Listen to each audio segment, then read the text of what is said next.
It was a really sad day, a very sad Friday for me. In a few minutes, I would see my life turned into a mess that I wouldn't be able to control. The only thing to do at this point was to wait and see if the expected shit would actually happen. However, I would not become a weak slug who would grieve and feel sorry for myself. No, I've never forgotten what my old sergeant taught me long ago. Offense is the best defense. My only choice is to fight to at least save my honor, even if many other things go to hell. Yesterday, I got some information that gave me enough time to prepare well for the events ahead. That's why I was sitting in my friend's black Peugeot 307 parked in a secluded corner of the motel parking lot. I had been told that my wife would be here this afternoon, and now it was nerve-wracking to see if her red Toyota Yaris would arrive. She did, and within seconds, her real man pulled up behind her in his Ray BMW, which he parked next to my wife's car. He said a few words to her and went to the front desk. I got out of the car, walked over to my wife's Toyota, opened the unlocked passenger side door, and sat down in the seat. My totally surprised wife screamed, "You, Billy! What the hell are you doing here?" I held out a brown envelope to her and said, "Nothing much, just divorce papers for my cheating and soon-to-be ex-wife. Have a great time fucking your honorable, real man and feel free to stay here forever." She started screaming. "No, no, no, no, you're completely wrong. It's not what you think. Let me explain why I am here. I assure you it is not for any deception. I demand a divorce, and I don't care if you're sleeping with that worm who just ran off to get the key to the room in your love nest. Feel free to be his whore, and like I said, I don't give a shit." It was obvious that my once loving wife expected this day to be a much more romantic event with her obviously horny, noble lover because she started crying loudly. At that moment, her so-called real man was coming back waving his room key, and when he saw Rebecca crying and still sitting in her car, he opened the door on her side and asked, "Who the hell is he and what did he do to you?" While he was saying this, I got out of the car, pulled a small plastic bottle out of my pocket, and as I ran up to him, I heard her sobbing, "He's my husband, and he's going to divorce me because of the two of us. I'm going to beat that stupid idea out of that damned bastard." As my lover turned towards me, I aimed at his face, squeezed a bottle with a mixture of water and shampoo, and the resulting jet of water hit him in the face. His eyes went blind, and it made him scream in anger. While he was temporarily incapacitated, it was time for my second weapon, a dart with 3 prongs soldered to the tip. I quickly stepped behind his back, then swung my right arm sharply and planted the dart through his pants and underwear deep into his left buttock. Thanks to the barbed tip, it remained stuck and would not be able to be pulled out without surgery. Overall, my actions were successful, so I left the obviously unsuccessful lover. He had shampoo in his eyes, a dart in his ass, and cussed like an old dock laborer. My cheating wife was still sitting there crying loudly in her chair. I made my way to my car and left the motel parking lot without further trouble. No matter what happened later that Friday, one thing was for sure. These lovers would not be in the mood for romantic sex. The beginning, I'm Billy Swenson, a 37-year-old Scandinavian guy currently married to 36-year-old Rebecca. Our 2 children, Emile, age 9, and Estelle, age 7. Rebecca and I have been together for 11 years and have been married for 10 of those years. We have almost everything that couples in our position dream of, so we should be very happy, but I regret to say that we are not. In my humble opinion, the main reason for our unhappiness is Rebecca's mother. Even though she's not green, doesn't have a tail, and doesn't spit fire, she should still be considered a truly hostile dragon who has never missed any chance to be a pain in my ass to me. It started with our first meeting. I was invited to dinner at Rebecca's house. It was more of a cross-examination than a nice dinner. After a lot of questions, the dragon said she didn't like my name because Billy is an I name, and she doesn't like people with I names. Upper-class families never gave their children names like that. For example, Billy, Kenny, Ronnie, Molly, Nellie, Cindy, etc. Thanks for that, I thought. I was surprised when both Rebecca and her obviously spineless, slobbering father remained silent, while the dragon humiliated me. She continued by saying that Swenson was a typical farming surname from the days when a son got his father's name along with son at the end of the surname. She continued by saying that she expected something better for Rebecca, since her second daughter, Natalie, was going to marry a fine man from a noble family. I had listened enough, stood up and said, Wasn't this guy's father a bastard in some distant branch of that family? And the fact that he's an unemployed parasite on the welfare system? Before anyone could answer, I continued, "Will you come with me, Rebecca?" To my great surprise, Rebecca came with me and we left what I thought was a dragon's nest.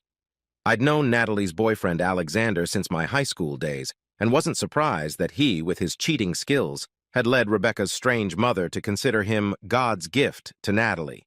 It was none of my business, and what did I even care? Of course, I wasn't invited to Natalie and Alexander's big wedding, and I didn't give a shit about that either. What I cared about was my relationship with Rebecca, and it got better and better until it got so good that it led to her accidental pregnancy. It made the dragon almost spitfire when she called me and blurted out her opinion of what a jerk I really was in her and other decent people's eyes, and that a wedding at her expense was out of the question. The Scandinavian Church of Los Cristianos on the Spanish Canary Island of Tenerife is a very popular place for small weddings, so Rebecca and I went there with our best friend and got married. Both Rebecca and I found a great job in a town 210 kilometers away from our hometown, so I had minimal contact with her mother, who spent all her efforts and a lot of money on Natalie and Alexander. The following years were good for Rebecca, me, and our 2 children. We made good money, bought a nice house, and made many friends in our new hometown. Our sex life was still on a good level. Because of the distance, I had minimal interaction with Rebecca's family because her parents never visited us, and when we returned to our hometown to see my family, Rebecca visited hers. Finally, even Alexander had had enough of the dragon we shared as mother-in-law. To everyone's surprise, he had succeeded in his business and gladly accepted the promotion, which involved moving to a new place 280 kilometers away. After some arguments with Natalie, he gave her a simple choice: accept the move or get a divorce. She followed him to his new job. Now the dragon remembered that she had a daughter named Rebecca and started calling her daily. After a while, without realizing it, Rebecca began to feel colder towards me. The 3 wonks focused on more whining about what I did, didn't do, or should have done, and more crap about how good things were with Natalie and Alexander. Our relationship didn't improve when I told Rebecca that the main reason Alexander had left was to stay away from the hostile dragon that was his mother-in-law. Trouble never comes alone, and Rebecca's feelings for me grew even colder when a new guy, also from some side branch of a noble family, started working with her. Pretty soon, Rebecca started describing him as a sort of Superman, or at least a real man. He was married to a nurse, but his wife was in Tanzania, Africa, volunteering as a nurse at some medical center, and had about 3 months left before her trip was over. Real man. And his wife intended to buy a house when she returned, but for now he was living in our town, renting a room in his wife's married sister's house. Rebecca really bugged me when she compared my business, my vocabulary, and even my clothes to that real man at her job. Needless to say, who ended up being the winner in those comparisons? Although Rebecca and I still had sex, my attempts were often met with comments like, "Oh, again? And can't you ever have enough?" If it weren't for our children and Rebecca's many positive aspects, I would have dumped her a long time ago. But she was clearly a faithful, good mother, loved to cook, kept herself in good shape, and we worked well together, keeping the house and beautiful garden clean. If she hadn't started her nagging and other sour remarks about me, she would still be a dream wife for me. Of course, I wasn't a wuss who took all her crap without also telling her my opinion. It compounded our problems, like one night when our kids were asleep. "I really wish you were more like my coworker," Rebecca said. "If you're in love with this cheater, why don't you file for divorce and become his whore? But as long as we're married, I will never accept any cheating. Fuck that asshole behind my back and be sure I teach him that while you may act like a cheap whore, your services will command a high price." Rebecca started screaming hysterically. "You're just a bastard! What the hell did you just say about me? How dare you call me a whore? Be sure you pay for it."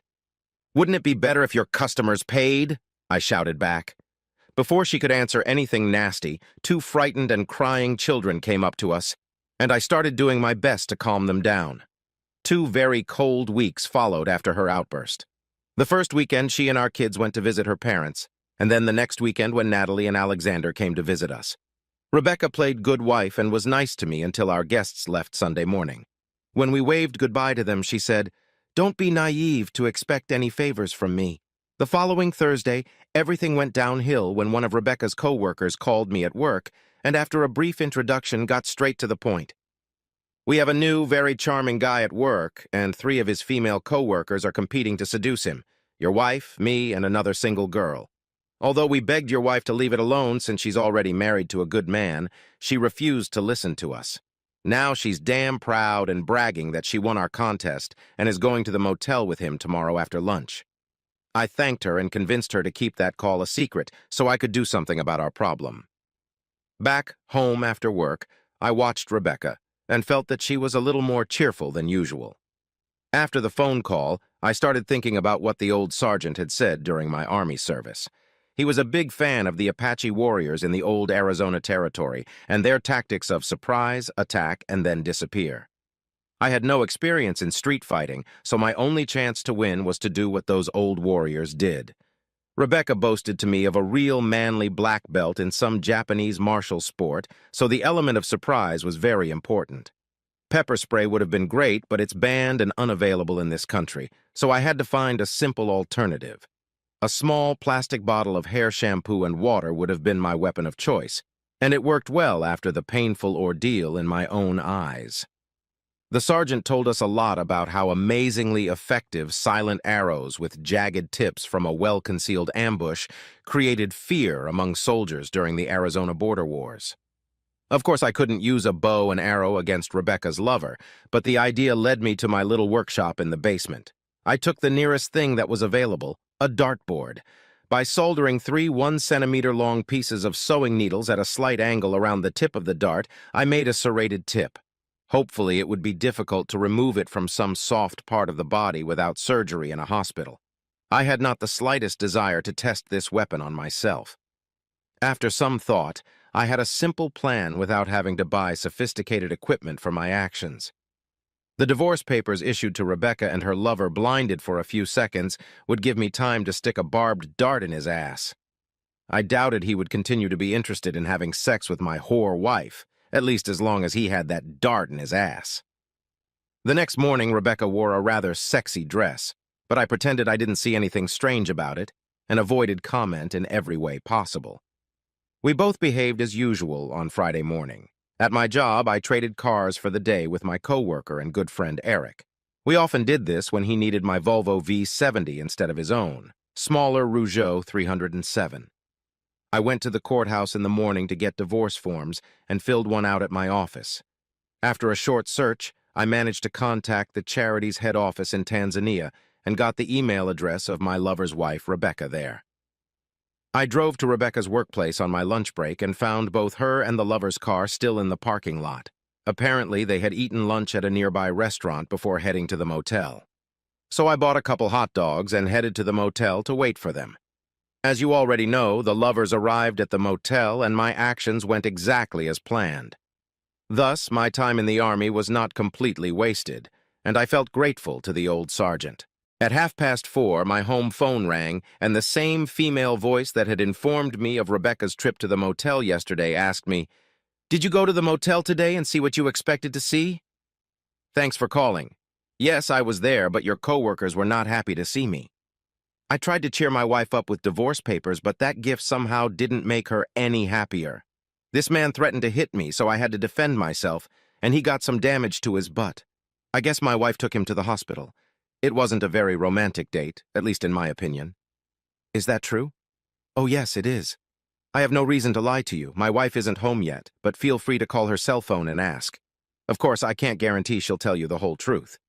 Then she, whoever she was, thanked me and asked for Rebecca's cell phone number, which I gave her. I hope they had a nice chat. After that, I sent an email to the wife of a real man in Africa and explained the whole situation. Rebecca got home by 4 o'clock, and it was clear to see that she was not happy at all. She looked at me intently and said, "We have to talk, and we have to do it now, immediately." "That's not a problem for me. You and your lover got what you wanted, and you must have been completely crazy if you expected me to be like a slug, enduring the humiliation you and your so-called real man intended to give me. No way, Rebecca. I would never put up with that kind of crap without fighting for my pride." I replied. Although he didn't hurt you in any way, you hurt him so badly that I had to take him to the emergency room of the hospital. Rest assured, you will have to pay for that. In fact, we are 4 adults and 2 children, I told her, splitting the bill for what you and that creep did. You can't be non-serious if you think a poor nurse in Africa is happy after she got my email with information about you and her husband. Now she knows what kind of shameless crook she married and who she trusted. Did you really do such a nasty thing to his innocent wife? Even threatening me with divorce was really disgusting. I didn't threaten you with anything. Just sign the divorce papers and you'll get fair terms to be a free woman in 6 months. Refusing to sign and going to a lawyer will cost you a lot, and you'll still end up with the same terms. Now she realized I was being serious and started sobbing. Oh my God, do you really mean it? Please hear me out, for God's sake. I haven't done anything wrong. Yes, you did. By joining your feeble-minded mother's vendetta against me for no real reason, just because I don't have an upper-class name, you let her convince you to be an annoying bitch towards me. You're in love with a coworker who you consider your superior in all matters based on what she always told me. And then I found out that you competed with 2 single coworkers to get a date with this so-called real man. When you won that stupid game, you left work early today and went to a motel to pick up your prize, which meant you cheated on me by banging a married man. You know my opinion on cheating, so there can be no question about those consequences. I didn't cheat on you, not today or ever before, that's for sure, and you're the only man I love. Have you forgotten that we have 2 children? What about them? Our kids are the only reason your grumpy ass didn't get kicked out a long time ago. I hear day in and day out about all my shortcomings, according to your mother and your own opinion, about how fucking worthless I am compared to that creepy-crawly creep. The real man you won, dated at the motel and apparently loved. I'm humiliated by your attempted deception and fed up with all the other shit you always throw at me. After a while, she realized the games were over and we began to negotiate a divorce.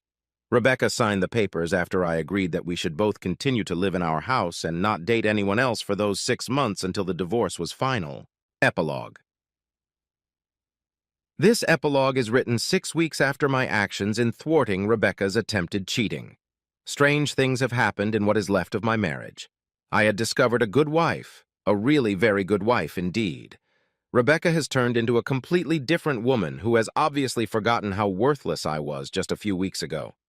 Rebecca and I are civil to each other and do a lot more together now than we did a few months before our problems came to light. Of course, we don't share a bed or bedroom anymore. Honestly, I don't miss the quickie favors she gave me during those few months before her attempted cheating. It sounds silly, but I believe her when she says she never slept with her real man. The motel date was supposed to be the beginning of their love story with a little sex now and then. Real man's wife demanded that he come to Tanzania to work for free at an aid camp until her own contract expired. He went there to save his marriage, and his wife sent me an email saying he was doing well and that she had forgiven him. She even begged me to forgive Rebecca. But I don't know what to do because we still have at least 20 weeks to think about it before our divorce is finalized. However, it will be interesting to see if Rebecca is serious about her good wife mission and how long she can continue it. This could be greatly helped if one famous dragon remains submerged in the depths of Loch Ness, Lake Champlain, or simply remains in her nest.